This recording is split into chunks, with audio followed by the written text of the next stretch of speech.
नमस्कार दर्शकवृन्द, स्वागत छ। सदाझैँ आज पनि कार्यक्रम सञ्चालिका म राधा रिमाल तपाईँहरूको माझमा कार्यक्रम नीति तथा सुशासन लिएर उपस्थित भएकी छु। दर्शकवृन्द, यहाँहरूको माझमा मैले सधैँ जनप्रतिनिधिहरूसँगको कुराकानी र सामाजिक अभियन्ताहरूसँगको कुराकानी, यस्तै गरेर प्रशासन यानि सुशासन प्रशासन क्षेत्रका प्रशासकीयहरूसँगका कुराकानी र यस्तै व्यक्तिसँगका कुराकानी गरिरहेकी छु र त्यहाँ गरेका गतिविधिहरू जस्ताको तस्तै अगाडि ल्याइरहेकी छु। यति बेला भने हामीसँग कुराकानी गर्नका लागि जोडिसक्नु भएको छ मुस्लिम आयोगका अध्यक्ष हुनुहुन्छ समिम मिया अन्सारी। माननीय समिम मिया अन्सारीज्यूसँग हामी कुराकानी गर्दैछौँ। विशेष गरेर पछिल्लो अवस्थामा कोभिड-19 को विषयलाई लिएर अलिकति केन्द्रित हुन चाहन्छौँ। यति बेला के कस्ता भूमिकाहरू गरिरहेका छन् यस्ता सङ्घ संस्थाले, विशेष गरेर उनीहरूको हक अधिकार र हित का लागि र कोभिड-19 को रोकथाम तथा नियन्त्रणको लागि के कस्ता कार्यहरू गर्दैछ मुस्लिम आयोगले, यिनी विषयमा आज हामी केन्द्रित रहेर कुराकानी गर्नेछौँ। उहाँ जोडिसक्नु भएको छ। आउनुहोस् दर्शक पनि उहाँलाई स्वागत गरौँ। नमस्कार, स्वागत छ। नमस्कार, धन्यवाद।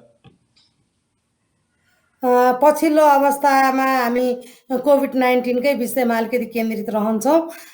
विशेष गरेर मुस्लिम आयोगले यति बेला कोभिड-19 को रोकथाम तथा नियन्त्रणका लागि के कस्ता भूमिकाहरू गरिरहेको छ, निर्वाह गरिरहेको छ र के कस्ता कार्यहरू अगाडि बढाइरहेको छ, केही कुरा जानकारी गराइदिनु होला। धन्यवाद। मुस्लिम आयोगले कोभिड-19 कोरोना भाइरस खास गरी जुन बेला नेपालमा आउनुभन्दा अगाडि नै क्रियाशीलता भएर आफ्ना समुदायलाई सचेत गराउने काम सुरुदेखि नै गरिरहेको अवस्था छ।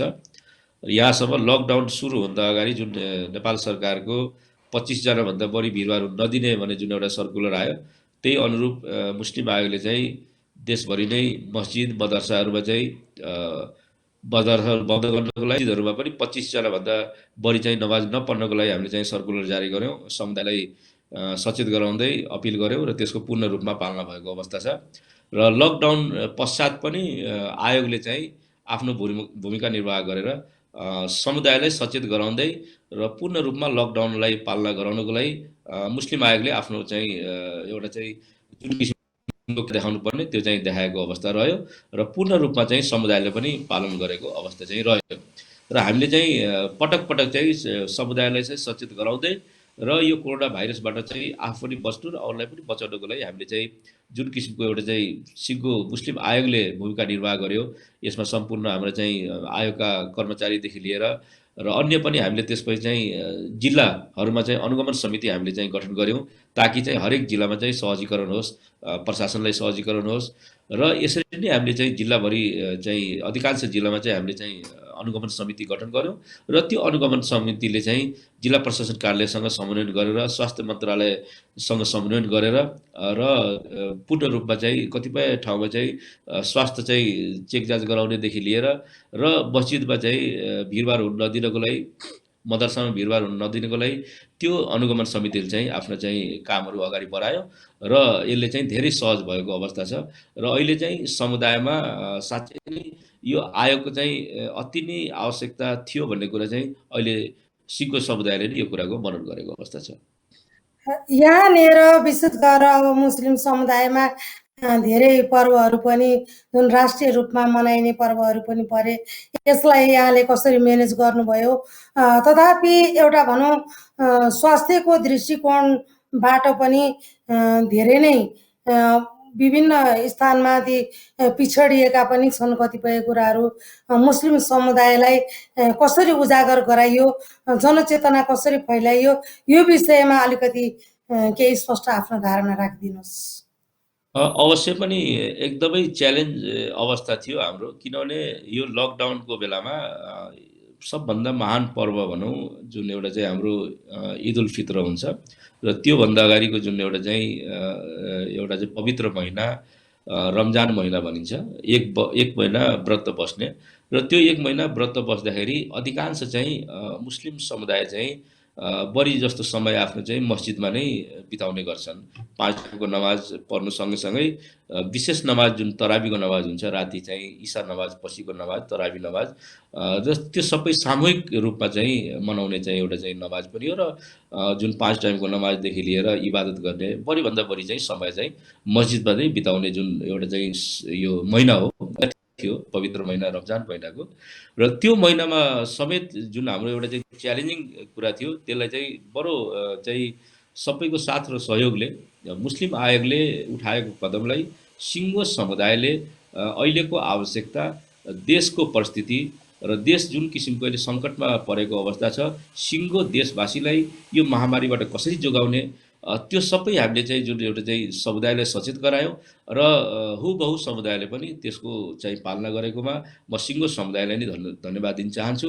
र 5 जनाभन्दा बढी हामीले चाहिँ एउटा सर्कुलर के जारी गरेको थियौँ भने कुनै पनि मस्जिदमा 5 जनाभन्दा बढी चाहिँ नबस्दिनको लागि र नमाज पनि 5 जनाभन्दा बढी नपढ्नको लागि जुन चाहिँ त्यहाँ इमाम र मुअज्जिन र त्यहाँका कर्मचारीहरू, स्थायी रूपमा जुन कर्मचारीहरू बस्नुहुन्छ, उहाँहरू बाहेक अरू कोही पनि बाहिरको व्यक्तिहरू चाहिँ आएर मस्जिदमा बस्ने वा नमाज नपढ्नको लागि हामीले जुन अपिल गऱ्यौँ त्यसको पूर्ण रूपमा पालना पनि भयो। र हरेक चाहिँ व्यक्तिले आफ्नो घरमा चाहिँ त्यो रमजानभरि नै नमाज पढेको अवस्था छ। तरावी नमाज समेत जुन सामूहिक नमाज हो, तरावीको नमाज जुन विशेष नमाज इशा नमाज पछिको रातिको समयमा हुन्छ, त्यो नमाज समेत चाहिँ आफ्नो घरैमा पढेको अवस्था आयो। र अर्को चाहिँ महत्त्वपूर्ण कुरा चाहिँ जुन ईदको नमाज, जुन त्यो एउटा सामूहिक नमाज एउटा चाहिँ ईदगाह र मस्जिदमा पढ्ने जुन नमाज हो, यसलाई पनि हामीले चाहिँ अहिलेको समयको अवस्था र देशको सङ्कटको अवस्थालाई हामीले मध्यनजर गरी आयोगले चाहिँ फेरि पनि हामीले चाहिँ सूचना निकाल्यौँ र आफ्नो घरमा चाहिँ नमाज पढिदिनु होला भनेर हामीले चाहिँ अपिल गऱ्यौँ। र त्यसको पनि समुदायले चाहिँ सहज रूपमा चाहिँ स्वीकारेको अवस्था रह्यो र सबैले चाहिँ आफ्नो घरमै नमाज पढेको अवस्था रह्यो। र जो मान्छे जुन अघि पनि मैले भने 5 जना समेतलाई चाहिँ हामीले चाहिँ नमाजमा जुन दैनिक रूपमा मस्जिदमा बस्नुहुन्छ उहाँहरूलाई चाहिँ हामीले चाहिँ छुट दिएका थियौँ भने बाँकी अन्य सबैलाई चाहिँ घरमै नमाज पढ्नको लागि।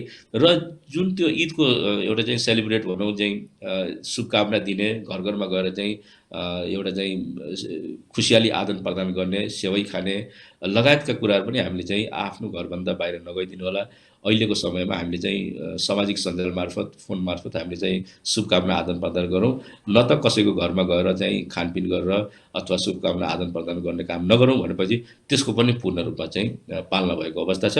यो पालि चाहिँ अवश्य पनि एउटा चाहिँ ठुलो च्यालेन्जिङको अवस्थामा, एक त देशको महामारी र त्यसमाथि चाहिँ मुस्लिम समुदायको चाहिँ महान पर्वको समयमा यो लकडाउन र यो महामारीबाट बच्नको लागि आयोगले एउटा चाहिँ आफ्नो गर्नुपर्ने चाहिँ भूमिका निर्वाह अत्यन्तै एउटा चाहिँ मर्यादित ढङ्गले र सबैको साथ सहयोगले चाहिँ सफल भएको चाहिँ मैले चाहिँ यहाँलाई जानकारी गराउन चाहन्छु।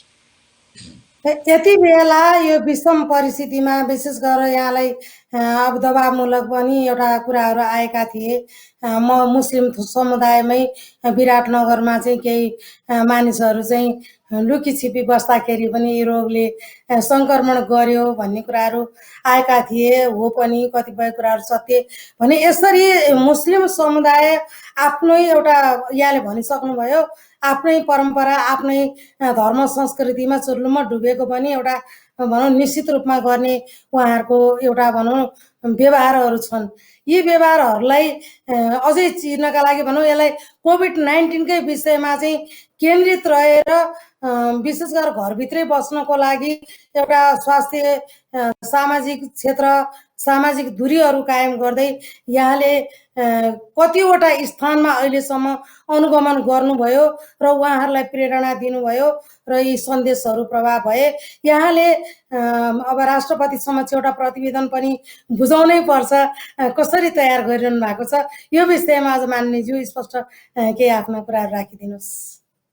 अवश्य पनि सुरुमा चाहिँ जुन किसिमको एउटा अफवाह भनौँ, गलत आरोप जुन लाग्यो कि यो कोरोना भाइरस चाहिँ मुस्लिम समुदायले नै फैलाएको र मदरसा मस्जिदमा चाहिँ लुकेर बसेको भन्ने कुरा पनि केही चाहिँ व्यक्तिहरूबाट चाहिँ यो सामाजिक सञ्जाल र केही चाहिँ केही अनलाइनहरूबाट पनि चाहिँ सार्वजनिक भएको पछि हाम्रो चाहिँ गम्भीर ध्यानकर्षण आएको, गम्भीर ध्यानकर्षण भयो र यसलाई हामीले योभन्दा पहिला नै प्रश्न पारिसकेको अवस्था छ कि लकडाउन अचानक भयो र जो जहाँ थियो त्यो चाहिँ फँसेको अवस्था हो, न त कोही लुकेर बसेको हजुर अवस्था थियो। किनभने एउटा चाहिँ अब अचानक लकडाउन भएपछि चाहे त्यो हाम्रा नेपालका पनि विदेशमा भएका दाजुभाइ दिदीबहिनीहरू पनि कतिपय देशमा चाहिँ फँसेको अवस्था थियो। त्यस्तै हामी कहाँ पनि अब जुन एक एक किसिमको विदेशीहरू भनौँ अथवा छिमेकी राष्ट्रबाट जुन जमातमा आएका व्यक्तिहरू उहाँहरू पनि जुन दैनिक उहाँको हिसाबले आउने हो, त्यो वार्षिक रुटिनको हिसाबले आउनुभएको थियो र त्यसमा चाहिँ अचानक चाहिँ लकडाउन भयो र लकडाउन भएपछि उहाँहरू फस्नुभयो र स्वाभाविक रूपमा उहाँहरू चाहिँ अब मस्जिदमा बसिराख्नु भएको थियो र मस्जिदमै फस्नुभयो र त्यो फँसेको कुरालाई चाहिँ गलत व्याख्या दिएर गलत चाहिँ ढङ्गले चाहिँ एक किसिमले चाहिँ जातीयता द्वन्द्व फैलाउने हिसाबले चाहिँ केही चाहिँ दुष्प्रचार भएकै हो र त्यसप्रति हामी गम्भीर भएर त्यो कुरालाई हामीले स्पष्ट पार्यौँ। कोही पनि लुकेर बसेको अवस्था छैन र यदि कोही चाहिँ के अरे चेक जाँच गराउन चाहिँ छुटेका छन् भने उहाँहरूलाई तुरुन्त चाहिँ चेक जाँच गराउनको लागि हामीले चाहिँ पटक पटक चाहिँ अपिल गऱ्यौँ र जुन हामीले अनुगमन समिति पनि हामीले जुन गठन गऱ्यौँ यी सबै कामको लागि ताकि भोलिको दिनमा यदि कोही फँसेको छ भने त्यसलाई चाहिँ उद्धार गर्नु सँगसँगै त्यसलाई चाहिँ चेक जाँच गराएर चाहिँ त्यसको चाहिँ विवरणहरू पनि सङ्कलन गर्नु हामीले सम्पूर्ण त्यो काम गऱ्यौँ र जमातीको पनि हामीले योभन्दा पहिला पनि जति पनि विदेशबाट आएका जुन मुस्लिम समुदायका जमातीहरू हुनुहुन्थ्यो उहाँहरूको सम्पूर्णको विवरण हामीले लिएर गृह मन्त्रालय र जिल्ला प्रशासन कार्यालयमा सबैलाई हामीले जानकारी गरायौँ र यसमा चाहिँ गृह मन्त्रालय र जिल्ला प्रशासन हरेक जिल्ला प्रशासन कार्यालय पनि मुस्लिम आयोगलाई सहयोग गरेको अवस्था छ र हामीले चाहिँ जोइन्टली एउटा चाहिँ आफ्नो भूमिका निर्वाह गरेर सबैको सहयोगले हामीले चाहिँ कुनै पनि अप्रिय दुर्घटना चाहिँ हुन दिएनौँ। जुन किसिमको कसैको एउटा चाहिँ मालुम केही व्यक्तिको चाहिँ चाहना थियो यहाँ चाहिँ नेपालमा पनि जातीय द्वन्द्व चाहिँ फैलाउँ भन्ने जुन एउटा सोच थियो त्यसलाई हामीले चाहिँ असफल पार्यौँ। कुनै पनि त्यस्ता चाहिँ अप्रिय दुर्घटना चाहिँ भएन र हामीले चाहिँ जुन किसिमको मुस्लिम समुदाय योभन्दा पहिला पनि देशमा सङ्कटको बेलामा अप्ठ्यारोको बेलामा सदैव चाहिँ आफ्नो चाहिँ एउटा चाहिँ भूमिका निर्वाह गर्नुपर्ने थियो, त्यो निर्वाह गरिरहेको अवस्था छ र यो लकडाउनको बेला पनि यो महामारी कोभिड जुन एउटा महामारी यो कोरोना भाइरसको महामारीमा मुस्लिम समुदायले पनि एउटा योपालि चाहिँ ठुलो चाहिँ आफ्नो चाहिँ देशप्रतिको भूमिका निर्वाह गरेको अवस्था छ। लगभग 15 लाखको सङ्ख्यामा रहेका समुदाय र सिङ्गो चाहिँ आफ्नो चाहिँ पर्वमा आफ्नो चाहिँ एउटा चाहिँ सबभन्दा महान पर्व भनौँ त्यो महान पर्वमा चाहिँ लकडाउनलाई पूर्ण रूपमा सहयोग गर्नु भनेको एउटा ठुलो चाहिँ यो सहयोग गर्नु हो देशप्रति र यसले गर्दाखेरि चाहिँ सदैव चाहिँ जुन एउटा चाहिँ आफ्नो चाहिँ भूमिका निर्वाह गर्नुपर्ने आफ्नो चाहिँ एउटा राष्ट्रप्रति चाहिँ इमान्दारिता र राष्ट्रप्रति चाहिँ सदैव चाहिँ राम्रो सोच्ने र हरेक परिवर्तनमा चाहिँ आफ्नो भूमिका निर्वाह गर्ने जुन यो समुदाय छ मुस्लिम समुदाय यो पालि पनि लकडाउनमा चाहिँ आफ्नो चाहिँ भूमिका निर्वाह गरेकोमा म अत्यन्तै यसमा खुसी पनि छु। म सम्पूर्णलाई धन्यवाद पनि दिन चाहन्छु। मैले यहाँनिर अझै स्पष्ट जानकारी जिज्ञासा राखेँ यहाँसँगै।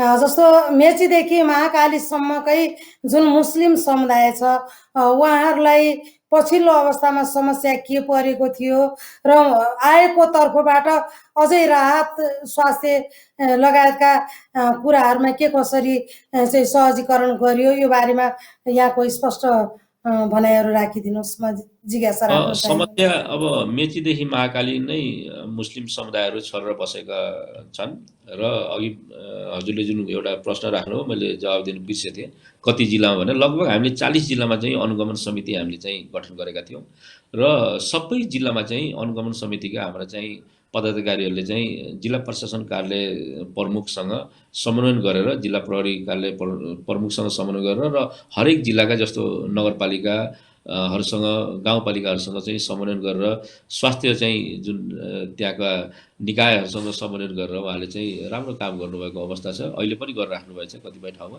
र यसले चाहिँ थप चाहिँ मैले अघि पनि भने लकडाउनलाई पूर्ण रूपमा पालना गराउनको लागि र समुदायलाई सचेत गराउनको लागि र यदि कोही मान्छे त्यहाँ यदि फँसेको छ भने त्यसलाई चाहिँ उद्धार गर्नेदेखि लिएर र यतिसम्म म तपाईँलाई जानकारी गराउँ तपाईँको मिडिया मार्फत जानकारी आम जनमानसमा जानकारी गराउन चाहन्छु।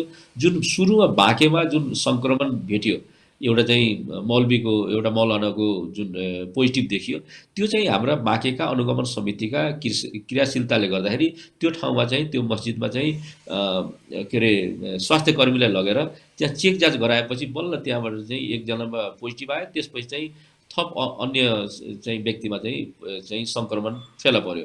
यदि समयमा त्यो चेक जाँच नगरेको भए सायद अवस्था अझ पनि भयावह हुन सक्थ्यो।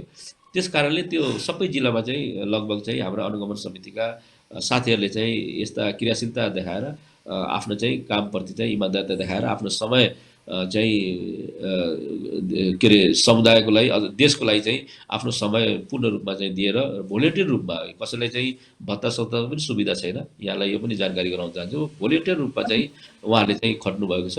म उहाँप्रति चाहिँ अत्यन्तै आभार व्यक्त गर्न चाहन्छु। र यो सँगैसँगै जुन अहिलेको अवस्था, खास गरी लकडाउन सुरु भएदेखिकै एउटा चाहिँ खास गरी चाहिँ अलिकति जुन खास गरी अब जुन व्यक्तिहरू जुन दैनिक ज्यालादारीहरू गरेर जुन एउटा चाहिँ आफ्ना घर परिवारलाई चाहिँ सिङ्गो घर परिवारलाई पाल्ने जुन एउटा चाहिँ उहाँहरूको जुन एउटा एकजना व्यक्तिले 5 जना 6 जनालाई शुद्ध पाल्ने जुन अवस्था थियो, त्यो लकडाउनले गर्दाखेरि उहाँहरूको जुन एउटा चाहिँ जिउको चल्ने चाहिँ अवस्था नाजुक भएपछि खास गरी मुस्लिम आयोग भन्दा पनि यो आयोगमा त्यस्तो केही बजेट छैन र जुन एउटा चाहिँ खाद्यान्नहरूलाई वितरण गर्नदेखि लिएर खाद्यान्न राहत सामग्रीहरू जुन हामीले चाहिँ मुस्लिम आयोगको एउटा चाहिँ आह्वानमा भनौँ हामीले चाहिँ साथीभाइसँग चाहिँ के अरे सङ्कलन गरेर र व्यक्तिगत मैले चाहिँ आफ्नो चाहिँ अगुवाईमा भनौँ अब हरेक जिल्लामा जहाँ जहाँबाट चाहिँ आवश्यकता परेको चाहिँ हामीले जानकारी पायौँ र त्यो जिल्लामा चाहिँ चाहे त्यो झापा होस् या तनहुँ पहाडका जिल्लामा पनि मधेसका जिल्लामा पनि हामीले अलमोस्ट मलाई लाग्छ 20-25वटा जिल्लामा चाहिँ हामीले चाहिँ जति सक्यौँ त्यति चाहिँ राहत हामीले चाहिँ त्यहाँ वितरण गर्ने काम गऱ्यौँ र यसमा चाहिँ आयोगको पैसा भन्दा पनि विभिन्न चाहिँ व्यक्तिहरू जुन चाहिँ सहयोगी हातहरू चाहिँ हामीले चाहिँ एउटा चाहिँ आह्वान गऱ्यौँ र खास गरी उहाँहरूले चाहिँ सम्पर्क गरेर ल मबाट यति हुन्छ त्यो हिसाबले चाहिँ उहाँहरूले चाहिँ आर्थिक सहयोग गर्नुभयो र त्यो आर्थिक सहयोग हामीले चाहिँ जिल्लामा त्यसरी नै पठाएर जिल्लाबाट चाहिँ खाद्यान्न चाहिँ खरिद गरेर अति आवश्यक परेका व्यक्तिहरूलाई हामीले चाहिँ खाद्यान्न चाहिँ राहत वितरण पनि गर्ने काम हामीले गऱ्यौँ र यो गर्दा पनि जति पनि अवस्था चाहिँ अत्यन्तै नाजुक बन्दै गयो र लामो समयसम्म हामीले यो काम गऱ्यौँ। सुरुदेखि अहिले पनि केही कुनै ठाउँमा गरिरहेको अवस्था छ र सहयोग हातहरूलाई पनि म धन्यवाद दिन चाहन्छु। जुन किसिमको चाहिँ यो लकडाउनको बेलामा आफू स्वयं चाहिँ अप्ठ्यारोमा परे तापनि तर एउटा आफ्नो हृदय ठुलो पारेर जुन किसिमको अति आवश्यक परेका व्यक्तिहरूलाई चाहिँ जुन किसिमको सहयोग प्राप्त उहाँहरूले गर्नुभयो त्यसप्रति म आयोगको तर्फबाट मेरो व्यक्तिगत तर्फबाट म उहाँलाई आभार प्रकट गर्न चाहन्छु। यति बेला एउटा चुनौती पनि छ, स्वास्थ्यको एउटा जोखिम मोल्दै लाग्नु भएको छ सामाजिक अभियन्ता होस् चाहे कुनै पनि व्यक्तित्वहरू राजनीति जनप्रतिनिधिहरू पनि। पछिल्लो अवस्थामा मुस्लिम समुदायमा समस्या चाहिँ के को पर्यो, के छ समस्या? राज्यले एउटा वैधानिक रूपले चाहिँ भनौँ काम गर्नलाई अनुमति दिएको आयोग हो, यसमा कसरी हेरिरहेको छ अथवा छैन, यो बारेमा अझै यहाँ स्पष्ट आफ्ना धारणाहरू राखिदिनुहोस्। यो अहिले आयोग भनेको संवैधानिक आयोग हाम्रो धेरै पहिलादेखिको माग थियो। अहिले चाहिँ सरकारले पहिलो पटक यो संवैधानिक आयोग चाहिँ गठन भएको र म पहिलो अध्यक्ष नै छु यसको। र योभन्दा पहिला पनि म मुस्लिम समुदायको हक अधिकारको लागि चाहिँ आवाज उठाउँदै आएको थिएँ।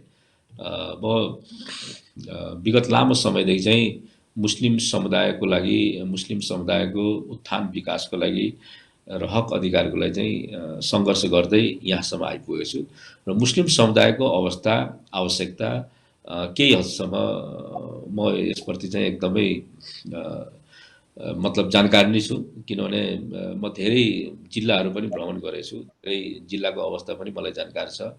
जुन किसिमको मुस्लिम समुदाय अत्यन्तै अहिलेको अवस्थामा चाहिँ आर्थिक रूपमा पनि कमी छ, राजनीतिक रूपमा पनि कमी छ, शैक्षिक रूपमा पनि कमी छ र यो समुदायलाई उत्थान र विकासको लागि जुन किसिमको अहिले चाहिँ यो नेपाल सरकारले चाहिँ संवैधानिक आयोग जुन गठन गरेछ यसप्रति चाहिँ म आभार प्रकट गर्न चाहन्छु।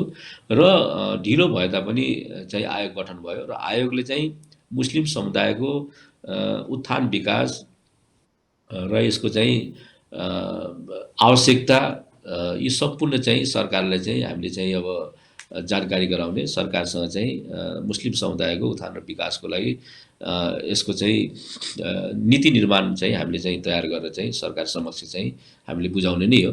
र यो सँगैसँगै अहिले जुन यो चाहिँ 2072 सालको संविधानले चाहिँ पहिलोपटक मुस्लिम समुदाय चाहिँ छुट्टै क्लस्टर पनि कायम गरेको अवस्था छ। योभन्दा पहिला चाहिँ मधेसी क्लस्टरमा चाहिँ मुस्लिम समुदायले राखेको थियो भने योपालि चाहिँ सेपरेट क्लस्टर कायम गरेको अवस्था। मलाई लाग्छ अहिलेको अब कतिपय कानुनहरू चाहिँ त्यहाँ विभिन्न समितिहरूमा चाहिँ त्यहाँ अहिले चाहिँ अध्ययनकै क्रममा छ, त्यहाँ छलफलको क्रममा छ। कानुनहरू पास हुने बित्तिकै मुस्लिमको छुट्टै चाहिँ क्लस्टर कायम भएको हिसाबले चाहिँ जति पनि हाम्रो चाहिँ सेवा सुविधाहरू चाहिँ पाउनुपर्ने हो त्यसमा चाहिँ हाम्रो जुन जति पर्सेन्टेज छ 4.4% जुन हाम्रो अहिले मुस्लिम समुदायको पर्सेन्टेज छ त्यस समुदायले चाहिँ त्यो फेसिलिटिज एउटा चाहिँ पाउँछ। एउटा चाहिँ यो ठुलो सङ्घर्षपछि हामीले चाहिँ एउटा प्राप्त गरेका चिज हो यो। जस्तो अब विभिन्न भ्याकेन्सीहरू खुल्दाखेरि निजामती कर्मचारी होस् या पुलिस आर्मी लगायतका जुन भ्याकेन्सीहरू खुल्छ त्यसमा चाहिँ 4.4 को आधारमा छुट्टै एउटा चाहिँ क्लस्टरको हिसाबले चाहिँ त्यो पर्सेन्टेजको हिसाबले चाहिँ सहभागिता त्यसमा चाहिँ पाउँछ। र यो सँगैसँगै मलाई विश्वास छ जुन किसिमको हाम्रो विगत लामो समयदेखि हामी चाहिँ अधिकारबाट वञ्चित नै थियौँ, मुस्लिम समुदाय खास गरी अधिकारबाट चाहिँ वञ्चित नै भएको अवस्था हो, यसमा दुई मत छैन। किनभने हरेक हिसाबले चाहिँ मुस्लिमलाई चाहिँ यो देशमा जबकि मुस्लिम समुदाय सदैव चाहिँ आफ्नोलाई मात्रै होइन कि देशप्रति चाहिँ इमान्दारिता देखाएको समुदाय हो, यसमा कुनै दुई मत छैन। तर तैपनि यसलाई चाहिँ एउटा चाहिँ व्यवस्था गरेर खास गरी चाहिँ राखेको अवस्था थियो। तर अहिले मलाई विश्वास छ अहिलेको सरकारले जुन किसिमको अहिले सरकारको नीति छ, योजना छ, सबै समुदायलाई चाहिँ समेटेर सबै समुदायको हक अधिकार सुनिश्चित पार्ने जुन अहिले लक्ष्य छ त्यो लक्ष्यप्रति चाहिँ मलाई के विश्वास छ भने अब आउने दिनमा चाहिँ मुस्लिम समुदायले पनि एउटा चाहिँ फर्को मार्न सक्छ, आर्थिक रूपमा पनि, सामाजिक रूपमा पनि र एउटा चाहिँ शैक्षिक रूपमा पनि। किनभने अहिले हामीले चाहिँ मुस्लिम आयोगले सुरुदेखि नै एउटा चाहिँ सबभन्दा मेजर अहिले चाहिँ हामीले चाहिँ काम के गर्न खोज्यो भने मुस्लिम समुदायलाई चाहिँ शैक्षिक रूपमा चाहिँ अगाडि बढाउन हामीले चाहिँ अत्यन्तै आवश्यकता छ। यो कुरालाई मनन गर्न हामीले चाहिँ जस्तो कसरी हामीले चाहिँ अब चाहे स्कुल चाहे मदरसामा पठन पाठनको लागि हामीले चाहिँ बालबालिकालाई स्कुल र मदरसा बाहिर नराखिकन कसरी हामीले चाहिँ उनीहरूलाई चाहिँ उत्साह पारेर चाहिँ बढीभन्दा बढी चाहिँ शिक्षाको अनुभूति उनीहरूलाई प्राप्त गरोस् भन्ने हाम्रो चाहिँ चाहना हो, उद्देश्य हो। यसै अनुरूप मुस्लिम समुदाय चाहिँ ब्युरोक्रेट्स भनौँ अथवा मतलब निजामती कर्मचारीको उसमा चाहिँ न्यून छ अवस्था छ। यसलाई चाहिँ हामीले चाहिँ कमसेकम निजामती कर्मचारीकोमा जानको लागि हामीले चाहिँ मोरल हाई गर्नको लागि लोकसेवा तयारी कक्ष पनि हामीले चाहिँ 2 पटक हामीले सञ्चालन गरिसकेका छौँ यो 1 वर्षको अवधिभित्र। र यसले चाहिँ थप चाहिँ अलिकति चाहिँ मुस्लिम समुदाय स्टुडेन्ट्सहरूलाई चाहिँ मोरल पनि हाई भएको अवस्था छ। जुन एउटा चाहिँ डर तरास थियो कि हामी लोकसेवा पास गर्न सक्दैनौँ, त्यसलाई चाहिँ हामीले चाहिँ त्यो डरलाई हामीले चाहिँ हटाउन खोज्यौँ र यसले चाहिँ मुस्लिम चाहिँ स्टुडेन्ट्सहरूलाई चाहिँ एउटा थप चाहिँ आयोगको यो कार्यले चाहिँ उहाँहरूमा एउटा चाहिँ आत्मबल बढेको अवस्था छ र लोकसेवा पास हामी गर्न सक्छौँ भन्ने एउटा चाहिँ आफैमा एउटा चाहिँ आत्मबल चाहिँ विकास भएको अवस्था छ। यसै अनुरूप हामीले चाहिँ हाम्रो चाहिँ चाहना के छ भने जति पनि हाम्रा चाहिँ अब सङ्ख्या छन् त्यो सङ्ख्या चाहिँ समानुपातिक समावेशीको सिद्धान्त अनुसार हरेक सेक्टरमा चाहिँ लागू होस् भन्ने चाहिँ हामीले चाहिँ यसमा प्रयत्न गर्दैछौँ। न कि सिर्फ मुस्लिम समुदाय चाहिँ मुस्लिम रिलेटेड मात्रै होइन कि जस्तो अब अहिले योभन्दा पछिल्लो समयमा के थियो भने मुस्लिमलाई अब हज कमिटी, मदरसा बोर्ड र मुस्लिम आयोग मात्रै होइन कि अन्य पनि सेक्टरमा मुस्लिमको जुन चाहिँ क्षमता चाहिँ देखाउन चाहिँ अवसर पाओस् र राज्यले पनि पछाडि परेका समुदाय मुस्लिम समुदायलाई पनि अगाडि ल्याउनको लागि यसको चाहिँ उच्च चाहिँ एउटा चाहिँ अवसर दिनको लागि हरेक सेक्टरमा चाहिँ समानुपातिक समावेशीको सिद्धान्तमा यदि अगाडि ल्यायो भने अवश्य पनि यो समुदायले पनि फर्को मार्न सक्छ। र एउटा मेजर समस्या हाम्रो जुन पहिला विशेष अधिकार जुन एउटा चाहिँ हाम्रो ठुलो डिमान्ड थियो मुस्लिम समुदायको विशेष अधिकार चाहिँ भएको भए सायद हाम्रो अवस्था अझै पनि अहिले माथि उक्लन सक्थ्यो। जुन दुईवटा समुदायलाई मात्रै अहिलेसम्म पाएको अवस्था छ, एउटा महिला समुदाय र एउटा चाहिँ दलित समुदाय। र यसमा मलाई विश्वास छ भोलिको दिनमा मुस्लिम समुदायलाई पनि राज्यले चाहिँ यो आवश्यकता ठानेर विशेष अधिकारको चाहिँ विशेष अधिकारमा चाहिँ मुस्लिम समुदायलाई पनि अधिकार दिन आवश्यक छ भन्ने कुरा चाहिँ मैले पटक पटक यो कुरा उठाइरहेको छु। र यदि विशेष अधिकार पायो भने हरेक एउटा चाहिँ गरिबीबाट चाहिँ पाउनेदेखि लिएर शैक्षिक राजनीतिक हरेक सेक्टरमा चाहिँ अलिकति आफ्नो चाहिँ उच्च स्थान पाउन चाहिँ सक्छ यो समुदायले। यहाँनिर अझै मैले जोड्न चाहेँ, यति बेला पछिल्लो अवस्थामा विदेशमा रहेका जो रोजगारीको सिलसिलामा रहेका मुस्लिम नागरिकहरू पनि नेपाल फर्किँदैछन्, स्वदेश फर्किँदैछन्। उनीहरूको लागि अब कस्तो खालको एउटा रोजगारी दिने व्यवस्थापन गर्दैछ? दक्ष शक्तिहरू पनि छन्, सिप पनि छ। त्यस्ता युवाहरूको लागि मुस्लिम समुदायलाई विशेष ध्यान आकर्षण गरेर मुस्लिम आयोगले रणनीतिहरू तयार गर्दैछ।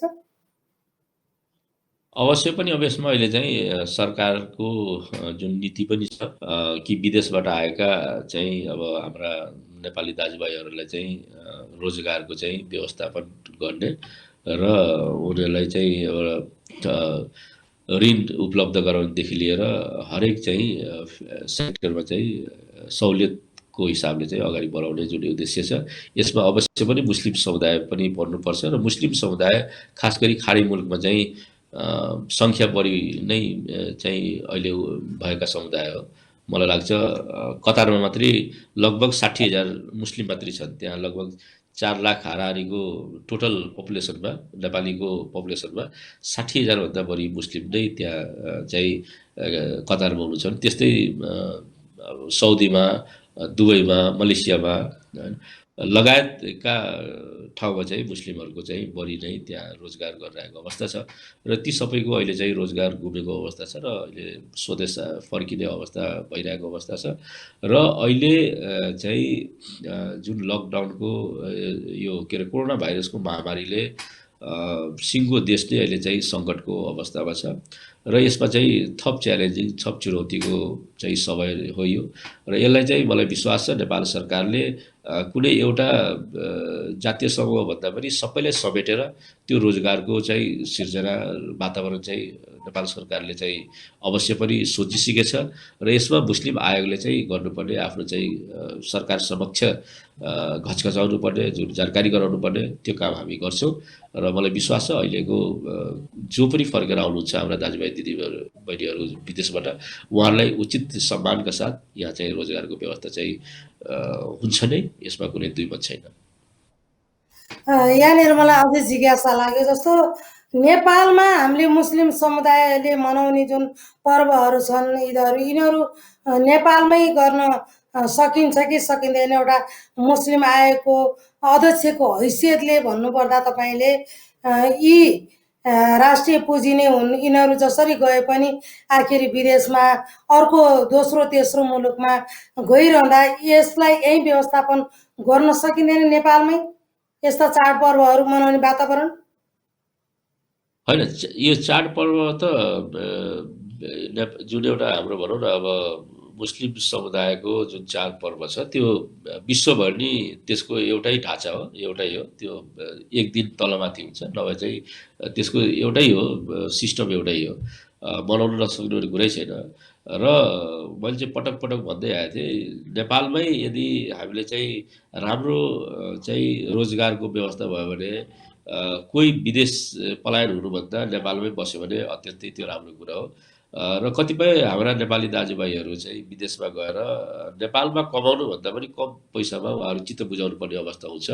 आफ्ना सम्पूर्ण घर परिवारसँग टाढा भएर बसेर चाहिँ जुन किसिमको चाहिँ आफ्ना चाहिँ के अरे मातृभूमिदेखि लिएर होइन अहिले चाहिँ छोडेर कर्मभूमिको रूपमा चाहिँ विदेशमा जुन आफ्नो चाहिँ क्षमता देखाइरहनु भएछ, त्यस यदि नेपालमा नि त्यो सबै चाहिँ सुविधा सम्पन्न हिसाबले चाहिँ स्रोत साधनको हिसाबले चाहिँ रोजगारीको वातावरण बन्यो भने मलाई लाग्छ कसैलाई पनि विदेशमा गएर एक्लोपन भएर बस्न कसैको पनि इच्छा हुँदैन। बाध्यतात्मक भएर नि यो विदेशमा गएर चाहिँ पलायन हुने अथवा चाहिँ आउन नचाहने, किनभने यहाँ आएर चाहिँ कुनै फेसिलिटी हुँदैन। त्यो कारणले मलाई के लाग्छ भने अहिलेको अब यो एउटा चाहिँ अवसर पनि हो नेपालमै बसेर नेपालको विकासको लागि, नेपालको समृद्धिको लागि सबैले हातोमालो गरेर यदि अगाडि बढ्यो भने देशको पनि एउटा चाहिँ विकसित देशको रूपमा हामी स्थापित गर्न सक्छौँ र सँगसँगै सबै आफ्नो घर परिवारसँगै मिलेर चाहिँ बसेर चाहिँ त्यही भन्दा बढी पनि पैसा कमाउन यहाँ चाहिँ सकिन्छ। त्यस कारणले नेपाल सरकारले उचित चाहिँ र यो चाहिँ दीर्घकालीन रूपमा चाहिँ यो होइन कि अहिले लकडाउनको समयमा अवस्था मात्रै बुझेर होइन कि एउटा चाहिँ दीर्घकालीन रूपमा चाहिँ यसलाई चाहिँ ठोस एउटा चाहिँ नीति ल्याएर र सिङ्गो देशवासीलाई नै विदेश पलायन हुनुभन्दा रोक्नको लागि र हाम्रो देशमा नै उचित चाहिँ रोजगारको व्यवस्था सिर्जना गरेर सबैलाई चाहिँ यहीँ राखेर र देशप्रति चाहिँ देशको चाहिँ एउटा चाहिँ मुहार परिवर्तन गर्नको लागि, देशको समृद्धि ल्याउनको लागि चाहिँ समृद्ध नेपाल, सुखी नेपालीको जुन परिकल्पना छ यसलाई पुरा गर्नको लागि सायद मलाई लाग्छ यो अहिलेको महामारीले थप हामीलाई चाहिँ एउटा चाहिँ मद्दत र एउटा चाहिँ चाहना इच्छा चाहिँ जगाउन सक्छ यसले चाहिँ।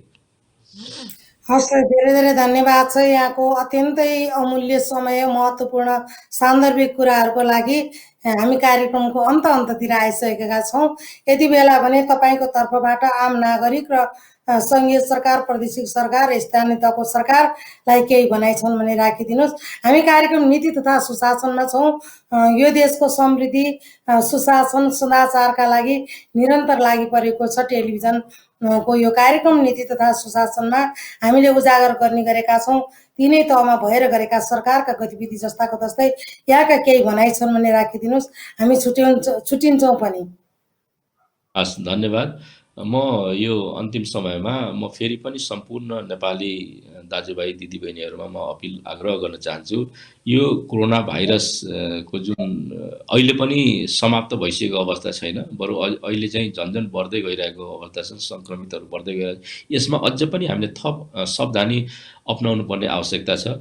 अहिले हामी चाहिँ आफूलाई सेफ राखेर र आफू पनि बाँचौँ अरूलाई पनि बचाउँ जुन नारा छ, जुन उद्देश्य छ, यसलाई हामी कोही पनि नबिर्सिकन चाहिँ काम पनि गर्नु जरुरी छ। काम नगरिकन हाम्रो चाहिँ जिउको चल्दैन र काम सँगै जुन एउटा सावधानी अपनाउनु पर्ने छ, सामाजिक दूरीदेखि लिएर सोसल डिस्टेन्स र मास्क लगाउने, सेनिटाइजर लगाउने, यी लगायतका कामहरू चाहिँ नबिर्सिकन हामी चाहिँ काम गऱ्यौँ भने अवश्य पनि काम पनि गरिन्छ र आफ्नो स्वास्थ्यप्रति पनि हामी चाहिँ एउटा जिम्मेवार भइन्छ। र अहिलेको महामारीबाट बच्नको लागि र सिङ्गो देशलाई, देशवासीलाई बचाउनको लागि सबै एकजुट भएर अगाडि बढौँ। अवश्य पनि हामी यो कोरोना भाइरसबाट हामी जित्नेछौँ, कोरोनालाई पराजित गर्ने नै छौँ। र यो सँगसँगै देश र सिङ्गो देशलाई हामी समृद्धिको बाटोतिर लैजानको लागि कुनै जात र धर्मलाई कुनै किसिमले लक्षित नगरिकन सबै एक आपसमा चाहिँ मिलेर जुन बसिरहेको हाम्रो चाहिँ साझा फुलबारी जुन नेपाल देश छ, यसलाई हामी यसरी नै साझा फुलबारीको रूपमा हामी बनाएर अगाडि बढौँ। कहिलेकाहीँ हामी सुन्न आउँछौँ कुनै चाहिँ जात धर्मलाई लिएर कतिपय ठाउँमा चाहिँ नराम्रो चाहिँ कुरा सुन्न आउँछ। यसलाई चाहिँ हामी बिर्सेर सिङ्गो देश र देशवासी एकजुट भएर अगाडि बढौँ। यही नै हो सबैको हितमा। र यो हामी चाहिँ अहिलेको कोरोना भाइरसबाट बच्नको लागि सबभन्दा सरल अहिलेको उपाय, आवश्यकता, हामी सोसल डिस्टेन्सलाई कायम गरौँ र यो महामारीबाट बचौँ र अरूलाई पनि बचाउँ। यति नै हो मेरो शुभकामना सहित म सम्पूर्ण नेपाली दाजुभाइहरू आग्रह गर्न चाहन्छु। र अहिले मेरो आम जनमानसमा आवाज पुर्याइदिनु भएको सिङ्गो राधाजी लगायत सम्पूर्ण टिमलाई म धन्यवाद दिन चाहन्छु। हस्, नमस्कार। धेरै धेरै धन्यवाद छ। यहाँसँग समयले साथ दिँदा हामी फेरि पनि जोडिने प्रयास गर्ने नै छौँ र विशेष गरेर मुस्लिम समुदायका गतिविधिहरू पनि उजागर गर्ने कोसिस गर्नेछौँ र यहाँसँग जिज्ञासा राख्नेछौँ भन्दै फेरि पनि यहाँलाई धन्यवाद ज्ञापन गर्दछु। दर्शकवृन्द, यति बेला हामीले कुराकानी गरेका थियौँ राष्ट्रिय स्तरमा एउटा लागि परेको मुस्लिम समुदाय र मुस्लिम समुदायको मुस्लिम आयोग का अध्यक्ष हुनुहुन्थ्यो माननीय समीम मिया अन्सारीज्यू उहाँले के कस्ता भूमिकाहरू गर्नुभयो मुस्लिम समुदायको लागि भन्ने विषयमा विशेष केन्द्रित रहेर कुराकानी गऱ्यौँ। कोभिड-19 कै विषयमा रहेर भने अन्य आगामी दिनहरूमा पनि मुस्लिम समुदायका ती युवाहरूलाई रोजगारी दिने र अन्य गतिविधिहरू क्रियाकलापहरू गर्ने विषयमा विशेष कुराकानी गऱ्यौँ र यति बेला राज्यले गरेको यो लकडाउनको समयभित्र पनि धेरै हाम्रा काम भएको कुराहरू हामीलाई जानकारी दिनुभएको थियो र मुस्लिमहरूको हक अधिकार र हितका लागि निरन्तर रूपमा लागि पर्ने र आवाज उठाउने संस्था हो मुस्लिम आयोग। मुस्लिमका आयोगका अध्यक्षसँगको हामीले कुराकानी प्रस्तुत गऱ्यौँ यहाँहरूको माझमा भन्दै हामी प्रत्यक्ष कुराकानीमा नै छौँ। दर्शकवृन्द, यति बेला भने हाम्रो निर्धारित समय कुराकानीको लागि एकजना व्यक्तिसँग सकियो भने अर्को व्यक्तित्व हामीसँग जोडिँदै हुनुहुन्छ। म प्रत्यक्ष प्रसारणमा छु, यहाँहरू साथमा हुनुहुन्छ। आउनुहोस् दर्शकवृन्द, एकैछिन विश्राम गरौँ।